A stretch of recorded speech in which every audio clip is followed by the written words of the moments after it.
இந்த மைக்கை ஒளிச்சு வச்சு மறைச்சு வச்சு பேசுகிற இஷ்யூ வந்து இப்போ வரைக்கும் போயிட்டு தான் இருக்குது. இந்த விளக்கெண்ணெய்களுக்கு பண்ணது தப்புன்றதை தாண்டி அது கொடுத்த பனிஷ்மெண்ட்டில் வேறு கோவச்சுக்கிறாங்க. அதுவும் மற்றவங்க வந்து நீங்கள் அந்த குற்ற உணர்ச்சி அவங்களுக்கு இல்லை அப்படின்றத சொன்னால் அதுக்கு மேலே கோவப்படுறாங்க. இப்போது பார்வதி வந்து ரொம்ப விவரமாக பேசுகிறத நினச்சி ஒரு கேள்வி கேட்டுச்சு. குற்ற உணர்ச்சின்றதை நான் எப்படி வெளிப்படுத்த முடியும்? நான் உட்காந்து அழுதுட்டு இருக்க முடியுமா?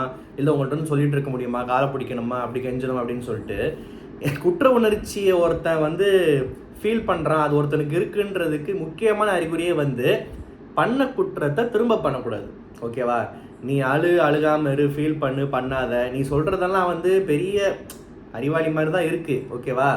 ஆனால் அந்த இடத்துல ஒரு கேள்வி கேட்டுக்கலாம் யாராவது. அதாவது நீ வந்து மற்றவங்களுக்காக ஃபீல் பண்ணுறியோ, குற்றன்றதை உணர்ந்து இருக்கியோ, அதை உணர்ச்சி உனக்கு கில்ட்டினஸ் இருக்கா இல்லையான்றதெல்லாம் அடுத்து. ஆனால் நீ எந்த தப்பு பண்ணியோ அதை ரிப்பீட் பண்ணுறியே, அப்போனா உனக்கு திமிரு தானே, கொழுப்பு தானே உனக்கு. அப்போ வந்து நீ எந்த ஆங்கிளில் நீ குற்ற உணர்ச்சியோடு இருக்கன்னு நீ சொல்ல வர. ஏன்னா ரொம்ப அறிவாளி நினச்சி மற்றவங்களாம் முட்டாள், பிக் பாஸ் முட்டாள், விஜய் சேதுபதி முட்டாள், உலகிற தலை அமித் முட்டாள், மற்ற கண்டஸ்டன்ஸ் முட்டாள், பார்க்குற ஆடியன்ஸ் முட்டாள். இவங்க 2 பேருக்கும் வந்து மூளை எக்ஸ்ட்ரா கொஞ்சம் கீழே வளருதா என்னன்னு தெரில. இவங்க வந்து அந்த ரன்னிங்லேயே பேசிக்கிறாங்களாம். ஆக்சுவலாக நேற்று எபிசோட் நடந்தது தான், நேற்று ரிவ்யூ போடனால இன்றைக்கி அந்த விஷயத்தை வந்து கொண்டு வரேன். ரன்னிங்லேயே அப்படியே 2 பேரும் ஃபிட்னஸ் ஃப்ரீக்ஸ். அப்படியே டக்குன்னு பார்த்தா ரொம்ப அப்படியே வந்து இவங்க ஜாலியாக அந்த வட்டத்தில் ஓடிக்கிட்டே வந்து மைக் கழட்டி வச்சுட்டு பேசுகிறாங்களாம். அதையும் தாண்டி குசுன்னு பேசிட்டு தான் இருக்காங்க. இன்னைக்கு கூட நடந்துச்சு. அது அவங்களால முடியல. அதாவது அவங்களால நிறைய விஷயங்கள் முடியலை. என்னென்னமோ எடுத்து போடுறாங்க ட்விட்டரில், இன்ஸ்டாகிராம்லலாம். நம்மலாம் அதை எடுத்தெல்லாம் இங்கே வந்து அடிக்கடி பேச முடியாது. ஸ்மோக்கிங் ரூமில் கேமராலாம் எல்லாருக்குமே தெரியும் அங்கே என்ன நடக்குது. இந்த இது முத்து படத்தில் வந்து தோட்டத்து பக்கம் இத்தனை மணிக்கு தீபாவளி பரிசு காத்திருக்குன்ற மாதிரி என்ன பேசுகிறாங்கன்ற மாதிரிலாம் ஏதோ இதுங்க ரெண்டும் பேசுகிறதுக்கு வந்து அட்வான்ஸ் டெக்னாலஜி, அந்த ஆடியோவை என்ஹான்ஸ் பண்ணி எதோ யூஸ் பண்ணிலாம் வந்து நம்ம ஆளுங்க வந்து ஆராய்ச்சி பண்ணிட்டு இருக்காங்க. நான் என்ன சொல்கிறேன், அவ்வளோலாம் தேவையில்லை. ஏன்னா இதுங்க வாயில என்ன வருது? ஓகேவா? பார்வதி என்ன சொல்லுது? ஃப்ரெண்ட்ஷிப்க்கு மேலேயா, லவ்வுக்கு கீழேயா? ஓகேவா? இது வந்து நிறைய பேர் ரியல் லைஃப்லையும் சொல்கிற மாதிரி ஒரு விஷயந்தான். ஃப்ரெண்ட்ஷிப்க்கு மேலே, லவ்வுக்கு கீழே. இதை கொஞ்சம் டீட்டெயிலாக உள்ளே போனால் நீ என்ன சொல்ல வர? நீ எனக்கு ஃப்ரெண்டு இல்லை, நம்பர் 1. ஆனால் நான் அவனை லவ்வும் பண்ணலை, நம்பர் 2. ரெண்டுக்கும் நடுவில் நான் பூரை பார்க்குறேன், எங்கேயாவது கேப் கிடைக்குமா அப்படின்ற மாதிரி நான் பூரை பார்க்குறேன், எங்கடா வந்து ஓட்டர் இருக்குன்னு பார்த்துட்டு இருக்கேன் அப்படின்னு அர்த்தம். நான் என்ன தெரியுமா? கண்டிப்பாக அந்த ஆப்போசிட் செக்ஸ் அட்ராக்ஷன் தான். ரொம்ப டீசெண்டாக சொல்லணுன்னா அந்த எதிர்பாலினத்தை அந்த ஆப்போசிட் செக்ஸ்க்கு அட்ராக்ட் ஆகுறதுன்னு சொல்லலாம். கொஞ்சம் இன்னும் நம்ம லோக்கலாக சொல்லணும்னா காஜி அப்படின்னு சொல்லுவாங்க. ஓகேவா? அதுதான், வேறு ஒன்றும் இல்லை. இப்போ க்ரஷ்ன்னு சில பேர் சொல்லிடுறீங்க. க்ரஷ்ன்றது அது ஒரு பியூட்டிஃபுல் ஃபீலிங். அது வந்து ஃப்ரெண்ட்ஷிப்பும் கிடையாது, லவ்வும் கிடையாது. அது சும்மா அப்படி உட்காந்துருக்கிறப்ப வேடிக்கை பார்த்தா யார் மேலே வேணாலும் வரும். அது வந்து வேறு. ஓகேவா? இப்போ வந்து இது 2க்கும் நடுவில்னு சொல்லிக்கிட்டு இருக்கிற முக்கால்வாசி கேஸ் வந்து இதுதான், காஜி தான். ஓகேவா? ஸோ அதனால் வந்து இவங்களுக்குள்ளே இருக்கிறது அதுதான்றத இவங்க காதுக்குள்ளே குசு பேசணும்னு அவசியம் இல்லை. ஓப்பனாகவே மீல்ஸு அது எனக்கு ரொம்ப பசிக்குது நிறையா பேசிட்டு தான் இருக்காங்க. அதை வந்து நானும் யோசிச்சு பார்த்தேன். இந்த கம்மு பார்வை பற்றி வந்து எவ்வளோ பேர் காரி துப்புறாங்க. நம்ம வந்து அந்த கேம் பிளே வைஸ் காரி துப்புறோம். ஆனால் 2 பேருமே அடல்ட்ஸு, 2 பேருமே 18 வயசுக்கு மேலே இருக்காங்க. ரூல்ஸை ஃபாலோ பண்ணலன்னா வச்சு செய்வாங்க, அது ஒரு விஷயம். வீட்டுக்குள்ளே கண்டஸ்டண்ட்டாக கேம் பிளே செய்யலைன்னா வச்சு செய்வாங்க. ஆனால் இதுக்கு என்ன பண்ண நமக்கு என்ன? ஆக்சுவலாக அதுங்களுக்கு பிடிச்சிருக்கு, என்னமோ பண்ணிட்டு போகுதுங்க அப்படின்ற மாதிரி தான் வந்து இருக்குது இப்போது. ஆனால் இதை ஒரு கேஸாக கொண்டு வந்து இது வந்து அரோரா இன்றைக்கி ஒரு விஷயம் பண்ணாங்க. ஓகேவா? இந்த மாதிரி வந்து பார்வதி வந்து என் மேலே நிறையா இது வைக்கிறாங்க, பாயிண்ட்ஸ் வைக்கிறாங்க. நான் பொசிட்டிவாக இருக்கேன், அப்படி இருக்கேன், எப்படி இருக்கேன்னு, நான் எப்படியாவது வெளியே போனால் போதும்னு நினைக்கிறேன்ற மாதிரிலாம் சில விஷயம் வச்சாங்க. இந்த கேஸோட விவாதங்கள், இந்த கேஸோட பாட்டம் லைன்லாம் பார்க்குறப்போ இது கேஸ் கிடையாது, இது பூட்ட கேஸ் அப்படின்னு தான் எனக்கு தோணுச்சு. இந்த வசூல் ராஜாவில் பிரகாஷ் ராஜ் சொல்லுவார்ல, அது மாதிரி. ஸோ இந்த கேஸில் இவங்க யூஸ் பண்ணுற வேர்ட்ஸு, பேசின வாதங்கள்லாம் பார்த்தா ஃபஸ்ட்டு இது ஒரு கேஸே இல்லைன்ற மாதிரி இருந்துச்சு. இருந்தாலுமே வந்து ரொம்ப இது பார்வதி சம்மந்தப்பட்ட விஷயம் இல்லை. அதனால் வந்து பார்வதிக்கு அகெயின்ஸ்டாக அந்த பக்கம் அரோரா ஒரு பக்கம், நடுவில் வந்து நம்ம விக்ரம் வேறு ஜட்ஜாக இருக்கார்ல. ஸோ அதனால் வந்து கொஞ்சம் சுவாரஸ்யத்து, ஸ்க்ரீன் பிளே நல்லா இருந்துச்சுன்றனால இன்டர்வல்லாம் விட்டு கண்டினியூ பண்ணாங்க. இதில் ஒரு டம்மி பீஸ் யாருன்னு பார்த்தா நம்ம கமருதீன் தான். ஏன்னா வக்கீலாக இருக்கிறவனுக்கு வந்து மூளை இருக்கணும். ஓகேவா? மூளை இல்லாத முட்டாப்பையில் வக்கீலாக போட்டால் அது அவன் சம்மந்தப்பட்ட கேஸாக இருந்தாலுமே தான் முழிச்சிட்டு இருப்பான். இதில் வந்து வெளியே வந்து சமாளிக்க வர செய்கிறாங்க. நீ இவனை வந்து சாட்சியாக போட்டிருக்கணும், அப்படி கிழிச்சிருப்பான் அப்படின்னு சாண்ட்ரா வேறு சொல்லுது. சாட்சியாக போட்டாலும் சரி, அதான் கமருதீனுக்கு எங்கேயாவது சாப்பாடு கிடச்சா சாப்பிட்டு போயிட்டே இருப்பாப்புல, அவ்வளோதான். அவருக்கு வாதாடவும் தெரியாது, பேசவும் தெரியாது. இப்பயுமே பாருங்கள், 2 பேருக்கு பொதுவாக இவர் பெரிய காதல் தேசம் தபுன்னு நினைப்பு. இவர் காதல் தேசம் படத்தில் ஒருவேளை தபு ஆம்பளையாக இருந்தால் இவர் தான் நடிச்சிருப்பார் போல். அப்பாஸையும் வினத்தையும் விட்டு கொடுக்காம 2 பேரையும் தோளில் போட்டு போகிறாரு. விட்டு கொடுக்க மாட்டாராம், பொதுவாக பேசுகிறாராம் இவர். அதான் நான் சொன்னேன்ல, இவருக்கு வந்து சவுத் இந்தியன் மீல்ஸும் வேணும், பரோட்டா வித் பீஃப் மட்டன் சுக்கா இதுவும் வேணும் இவருக்கு. அதனால் வந்து இவர் பொதுவாக தான் பேசுவார். அதனால் அதெல்லாம் வந்து இவர் ஃப்ரெண்ட்ஷிப்பை வேல்யூ பண்ணுற ஆள். கம்மும் செம்மலை. என்னதான் பார்வதி மேலே வந்து ஃப்ரெண்ட்ஷிப்பை தாண்டி ஒரு ஃபீலிங்காக இருந்தாலும் அரோராவோட ஃப்ரெண்ட்ஷிப்பை விட்டு கொடுக்க மாட்டாருலாம். யார் தயவு செஞ்சு ஏமாந்துடாதீங்க, அந்தளவுக்கு நீங்கள்லாம் முட்டாளில் நினைக்கிறேன். ஏன்னா இவருக்கு வந்து ஃப்ரெண்ட்ஷிப்பை வேல்யூ பண்ண தெரிஞ்சாலும் ஒரு ஃப்ரெண்டு விட்டு வேலைக்கு போனால் அதையே மதித்து அந்த இடத்துல ஒரு இது மெயின்டைன் பண்ணுவான். ஓ, நீ என்னை வேலைக்கு போறியா மாவலை, நீ என்கிட்ட ஷேர் பண்ண பர்சனலு, நீ யாரை பற்றிலாம் பேசின, துஷாரு குஷாருன்னு எல்லாத்தையும் இழுத்து உன்னை அசிங்கப்படுத்தி நாரடிச்சு உன்னைய பைத்தியகாரி ஆக்கிரம் பாருன்னு பண்ணுவான். திரும்ப வந்து பேசுனதுக்கப்புறம், வா சரண்டர் ஆகிட்டியா, நாங்கள்லாம் எப்படி தெரியுமா, அண்ணன் யார் தெரியுமா, நான் வினோத்தெல்லாம் சேர்ந்து எப்படி காமெடி பண்ணுவோம் தெரியுமா அப்படின்னு சொல்லிட்டு, இதெல்லாம் ஒரு கேரக்டர்னு சொல்லிட்டு இதுங்கெல்லாம் ஃப்ரெண்ட்ஷிப் பற்றி பேசுறதுக்கே துப்பு இல்லை. ஸோ அதனால தான் வந்து இப்படி இருக்குதுங்க. ஸோ அதுதான் விஷயம். இந்த கேஸு இப்படி தான் போச்சு.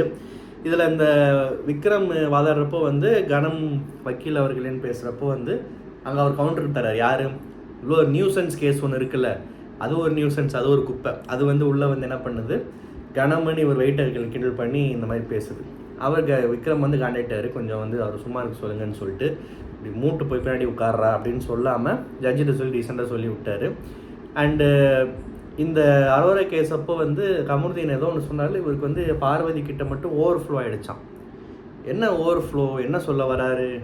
ஓவர்ஃப்ளோ ஆச்சுன்னா வீட்டில் என்ன சொல்கிறது, ரெஸ்ட் ரூமெல்லாம் வசதியெல்லாம் இருக்க தானே செய்யுது. இவர் என்ன மீன் பண்ணார் என்னன்னு புரியலை.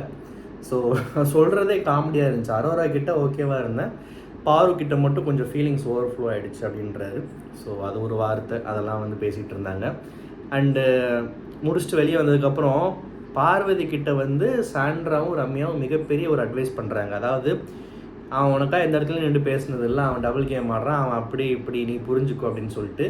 பட் நமக்கு அது முக்கியம் இல்லையே. நமக்கு அவன் கேரக்டர் எப்படிப்பட்ட கேடு கெட்ட கேரக்டராக இருந்தா என்ன, பொறுக்கியாக இருந்தா என்ன, புறம்போக்காக இருந்தா என்ன, நமக்கு அது தேவையில்லை. அவனுக்கு தாடி நல்லா வளருது, வளர வேண்டியதெல்லாம் நல்லா வளருது, அவனுக்கு தாடி நல்லா வளருது, நமக்கு பிடிச்ச கலரில் இருக்கான், அப்படியே சாப்பிட்லாம் டார்க் சாக்லேட் மாதிரி. ஸோ பொண்ணுங்களுக்கு சாக்லேட் பிடிக்கும்ல, அந்த மாதிரி பார்வதிக்கு வந்து அவங்களே சொன்னாங்கல்ல, இந்த கலரில் இருக்கார், இந்த மாதிரி இந்த அதை வர்ணிச்சாங்கல்ல. ஸோ அந்த விஷயம் தான் நான் சொல்கிறேன். ஸோ அந்த மாதிரி நிறையா சொல்கிறாங்கல்ல, அது போதுமே. அடுத்த சீன்லேயே அங்கே போய் தனியாக உட்காந்துருக்காருல, ஹக் பண்ணி ஒரு ஆறுதல் சொல்கிறாங்க. என்ன ஆறுதல்னு சத்தியமாக புரியும் அந்த இடத்துல. அப்புறம் வந்து ஒன்று ரூல்ஸை ஃபாலோ பண்ணணும், இல்லை ரூல்ஸை ஃபாலோ பண்ணலைன்னா பண்ண தப்ப திரும்ப பண்ணக்கூடாது, இல்லை பனிஷ்மெண்ட்டை ஏற்றுக்கிறதுக்கான அந்த ஒரு பக்குவம் ஒரு இது இருக்கணும். பனிஷ்மெண்ட் ஏற்று அதை பண்ணுறப்போ அதை ஒழுங்காக பண்ணுறதுக்கு ஒரு துப்பு இருக்கணும். அதையும் சரியாக பண்ணாமல் நான் இப்படி தான் பண்ணுவேன் அப்படி தான் பண்ணுவேன்றது, எல்லாரையும் வந்து எதிர்த்து பேசுகிறது, அப்புறம் இந்த வழக்கமாரை இப்படி அடிச்சுக்கிட்டு ஏதோ கமருதீன் ஏதோ பண்ணார், அப்படி லைட்டாக மூஞ்சில் அடிச்சுக்கிட்டால் கூட திருந்துறதுக்கு வாய்ப்பு இருக்குது. ஏதோ பண்ணிட்டு கானில் சுற்றிக்கிட்டு இருந்தார். இந்த மூஞ்சி வந்து தாடி இருக்கிறப்போவே கோவப்பட்டால் பார்க்குறதுக்கே வாந்தி வரும். இப்போ தாடி வேறு எடுத்துகிட்டு இந்த மாதிரி ரியாக்ஷன்லாம் காட்டுதா, ஸோ இன்னும் எக்ஸ்ட்ரா வாந்தி வருது. வாந்தின்றதை விட எல்லாமே என்னென்னமோ தோணுது. ஓகேவா?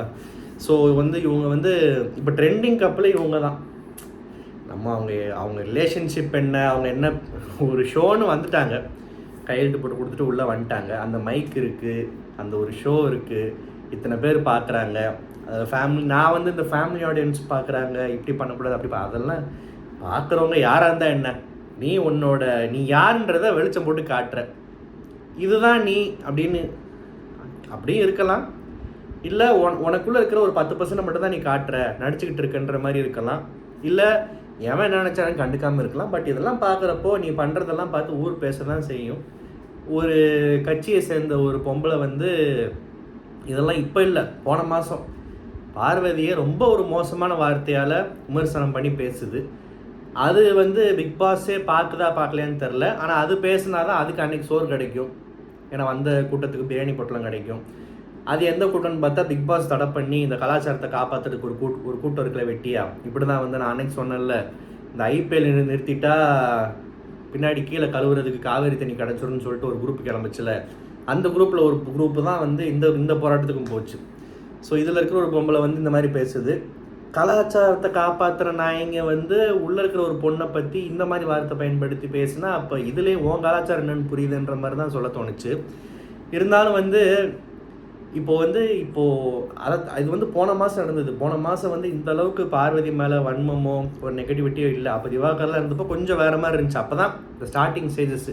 இப்போ கமருதீன் கூட சேர்ந்ததுக்கப்புறம் இப்போ நிறைய பேர் வந்து கமருதீன் பெரிய உத்தம ப்ளூ ஃபயரு, பாரு தான் கம்முவை கெடுக்குதுன்றாங்க. கம்முவை கெடுக்கிற அளவுக்கு கம்மு ஒன்றும் பெரிய உத்தம புத்தன் கிடையாது. அவரே வந்து ஒரு நம்பர் 1 இதுதான். ஓகேவா? பார்வதிக்கு வீட்டுக்குள்ளே வந்த புதுசில் நிறைய பேருக்கு ஆக்சுவலாக பிடிச்சிருந்துச்சு. நானே நிறையா சப்போர்ட் பண்ணி பேசியிருக்கேன். கேம் பிளேவாக இருக்கட்டும், சில இடங்களில் ஒரு வீடே ஒரு ஆளை ஒதுக்குறப்போ, மனுஷனால் மதிக்காதப்போ அவருக்காக நின்ற விஷயமா இருக்கட்டும், திவாகர் கூட இருந்த ஃப்ரெண்ட்ஷிப்பாக இருக்கட்டும், நிறைய இடங்களில் நல்லா தான் இருந்துச்சு. இதுதான் பார்வதின்ற மாதிரி நினச்சிட்டு இருந்தோம். ஆனால் இல்லை, நான் என்றைக்குமே உள் மனசில் என்னை பற்றி நீங்கள் என்ன ஒரு கேவலமான விஷயம் நினச்சி வச்சுருக்கீங்களோ அதை நான் ப்ரூவ் பண்ணிட்டு தான் எந்த ரியாலிட்டி கேமாக இருந்தாலுமே அதில் நான் அதை காமிச்சிட்டு தான் வெளியே போவேன்றதை சபதமாக எடுத்து கமருதீன் கூட டீமை இப்போ போயிட்டுருக்குல்ல, அதுவும் இந்த கமருதீன்ற ஒரு குப்பை, பாருன்ற ஒரு கேரக்டர் உள்ள, இந்த பக்கம் ஒரு நியூ சென்ஸ் இருக்குல்ல இந்த வினோத், இதுங்க தான் வந்து இந்த சீசனுடைய மிகப்பெரிய அசிங்கமாக நான் பார்க்குறேன். அரோரா கிரேட் எஸ்கேப், ஓரளவுக்கு பரவாயில்ல, அந்த பொண்ணு தப்பிச்சிருச்சுன்னு சொல்லலாம். வெளியே போன அந்த பையன்தான் வந்து என்ன சொல்கிறது, அட்லீஸ்ட்டு இந்த மாதிரி கேரக்டரை ஃப்ரெண்டாக பார்க்குறதே தப்பு. ஆனால் ஒரு நான் ரொமான்டிக்காக தான் இருக்குது. ஏன்னா அதுக்கு எனக்கு வேறு ஒருத்தர் இருக்காருன்னு சொல்லிட்டு சொல்லாமல் சொல்லி அவரை சொல்லுது வெளியே போன ஆளை பற்றி.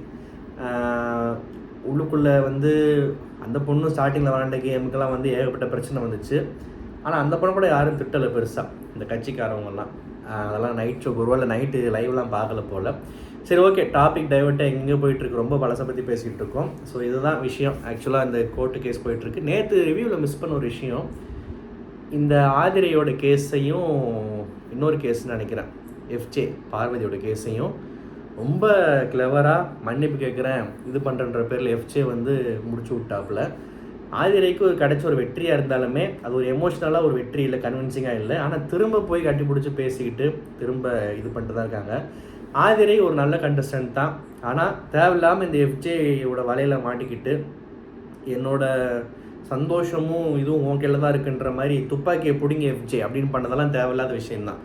இப்போது அது முடிஞ்சு மறுவாழ்வு மையமுக்கு போயிட்டு, அதாவது வீட்டுக்கு போயிட்டு வந்து இன்னொரு சான்ஸ் கிடச்சி திரும்ப உள்ளே வந்திருக்கு. இப்போயும் வந்துட்டு அந்த கேஸை கொண்டு வந்துட்டு அதை பற்றி நான் பாஸ்ட்டை கொண்டு வந்து பேசி அதை ஒரு கேஸ் ஆக்கி அதை பேசி அதில் அவன் ஒரு விஷயம் பண்ணி திரும்ப அவனே வந்து கன்வின்ஸ் பண்ணி இதை இழுக்கிறது மூலயமா எஃப்ஜே ஆதிரையோட ஆக்டிவிட்டீஸு, ஆதிரைக்கு கீ கொடுக்குற அந்த பொம்மை, ஆதிரை தான் பொம்மை, அந்த கீ வந்து எஃப்ஜே கிட்ட இருக்குன்றதை திரும்ப ப்ரூவ் பண்ண மாதிரி தான் இருந்துச்சு. இதுக்கு அந்த கேஸே போடாமல் இருந்திருக்கலாம். இது ஒரு விஷயம். அப்புறம் எஃப்ஜே வந்து இன்னொரு செட்டில் வச்சு சேராப்பில் நல்லா நறுக்குன்னு கேட்குறான் பார்வதியை, மைக்கை ஒழிச்சு வச்சுக்கிட்டு லவ் கண்டென்ட் வச்சு ஓட்டிக்கிட்டு இருக்கு அப்படின்னு சொல்லிட்டு. அதை அவங்ககிட்ட கேட்குறப்போ இல்லைன்னு சொல்லிட்டு இன்றைக்கி வீட்டுக்குள்ளேயே இங்கே எல்லோரும் பேசுகிறப்போவே வந்து ஆமாம் அப்படி தான் இப்படி தான், லவ்வுக்கு மேலே லவ்வுக்கு கீழே எனக்கு கீழே மேலே ஏதோ பேசிக்கிட்டு இருக்கு. சரி, ஓகே, இந்த கேஸ் மாதிரி தான் இன்றைக்கி ரிவ்யூ இருந்துச்சுன்னு நினைக்கிறேன்ல. ஒரு எனக்கே வந்து குழப்பமாக இருக்குது, ஒரு தெளிவே இல்லை. இந்த சீசன் எதை நோக்கி போகுது, இப்போ வரைக்கும் யார் வின்னரு, என்ன பண்ண போகிறாங்க ஒன்றும் புரியல. ஆனால் இந்த வாரமும் வந்து கொஞ்சம் கூட கூச்சம், வெக்கம், மானம், சூடு, சொரணை எதுவுமே இல்லாமல், கம்மு நீங்கள் அழகாக இருக்கீங்க கம்மு, ரொம்ப அழகாக பேசுகிறீங்க கம்மு, உங்களுக்கு வெளியே 2-3 லூஸுங்க கத்திக்கிட்டு இருக்கு கம்மு, இங்கே ஸ்டூடியோவில் உட்காந்து டெய்லி கை தட்டி, நீங்கள் நல்ல மாற்றம் கம்மு, அப்படி கரெக்டாக அதே மாதிரி பண்ணுங்க கம்மு. இப்படி எல்லாம் பேசிக்கிட்டு இருந்தாங்கன்னு வச்சுக்கிறேங்க, வேலைக்கே ஆகாது, இந்த ஷோ உருப்படாமல் தான் போகும். இந்த ரிவ்யூ உங்களுக்கு பிடிச்சிருந்தா மறக்காம சேனல் சப்ஸ்கிரைப் பண்ணுங்கள். நன்றி, வணக்கம்.